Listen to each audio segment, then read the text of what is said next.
Thanks, Greg. That was great. So our next speaker is Paul Stein. He is a social change artist and the executive producer of our television show, Freedom Free for All, member of We Are Change, and his speech is going to be about freedom. So, without any further ado, Paul Stein. Thanks, Paul. I'm a shorty, so I gotta keep this thing a little low.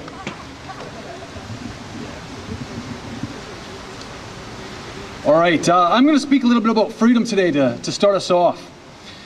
A lot of people think freedom's free, and that the word free in freedom means it's free and that you can do whatever you want. And I'm here to oppose that. I'm saying that it's not. Freedom isn't free. Freedom takes hard, diligent, and continuous effort to achieve freedom. It's a fine balancing act. Freedom is a two-way street.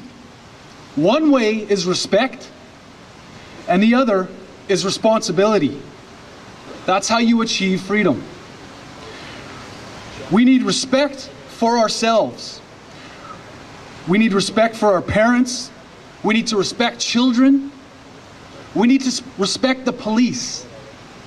And we need to respect the natural order of this world, including the environment.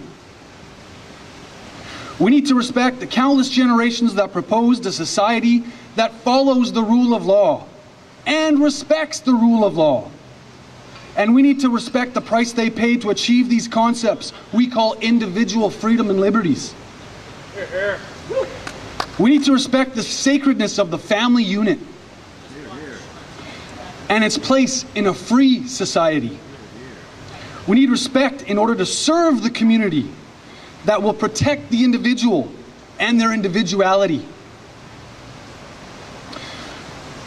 We need respect for what we don't know, and for the honor that comes with knowledge and experience that will propel us to become better and bigger and stronger individuals. We need to respect opinions and the freedom to speak such opinions, even when they contest history, authority, or our very own ego. We need to respect conflict and the result that is produced from conflict. For who knows where I would be if I never respected the cognitive dissonance and conflict I battled when I learned about 9/11 and all the other historical lies that have brainwashed our society with toxic manipulation. We need to be responsible for our actions, for our language, for our choices that we make and the choices that we don't make. We need to be responsible to improve our own health, our own happiness, and the direction we take our lives. We need to be responsible to find solutions that work for us and for the community around us, because without the protection of the community, there can't be that free individual that has the freedom to speak. We need to be responsible from the moment we awake, in more than one term, and to the moment we rest our heads. For everything we do and we do not do creates a causation that affects others around us. We are beings of causation. We need to be responsible for the effects we cause.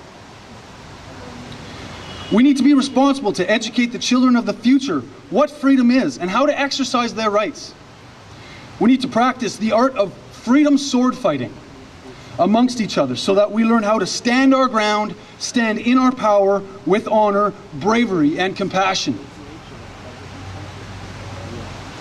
We need to be responsible to forgive those who do not know what they do, and for those who use blame as a scapegoat to justify their actions. Forgiveness is not excusing one's action or the pain they've caused. It's actually powerful technology that heals ourselves to overcome the repetitious hate, blame, guilt, and punishment we relive and replay in our minds on a daily basis. It's not about forgetting, it's about forgiving. Most of all, we need to be responsible to continuously educate ourselves and to improve our cognitive skills and to train ourselves in the art of humaning as a verb. We are teachers, and it's our responsibility to manifest the world we want to create, not react to the emotional roller coaster stupor that has controlled society for hundreds of years. All of us here are leaders. And in this moment of truth, it's our responsibility, like it or not, to teach others how to behave as civilized human beings, being compassionate, caring, understanding, respectful, happy, loving, and honorable. It's our responsibility not only to love ourselves and love what we do, but to protect, it's not only our responsibility to love ourselves and what we do in this precious moment we live, but to love our neighbors as ourselves. For love is the only thing that you can give away and end up getting more back. In fact, love is the creative force of the universe. There's no two ways about it. So when we drive down the road to freedom, we owe a duty to protect the road and the rite of passage for others to travel on. For we did not create the road to freedom. It's been paved with blood, sweat, and sacrifice of people we will never ever know.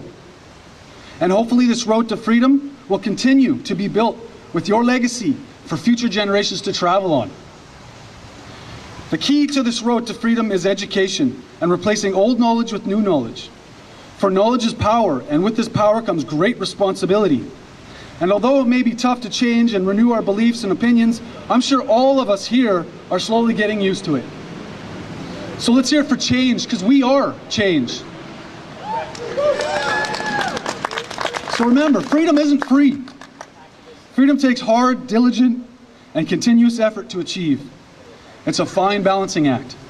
I'd like to take this moment quickly to invite you to a workshop that's happening on November 1st and 2nd here in Victoria that will help you understand how you can improve yourself by learning the rule of law.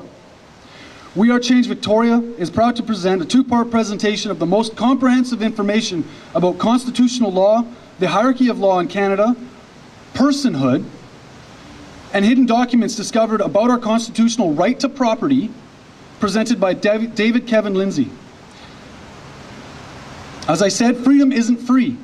There's always a cost, and David has paid the price in his 23 years of resisting unlawful authority. He's had over 300 courtroom appearances, as well as many successful wins in his legal battles. The main thing he's done is he's helped others achieve their goals and help them win, and that's important. So if you want more information about this event and how you can learn more about your rights, your constitutional right to property, which includes your labor, see me down here and I've got some tickets for you. And one thing that I got to say lastly is that knowing your rights is one thing. There's an old saying that says 99% of life is showing up.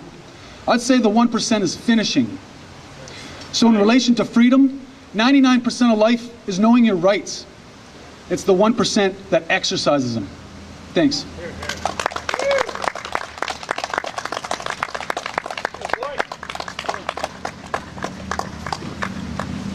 Thanks, Paul.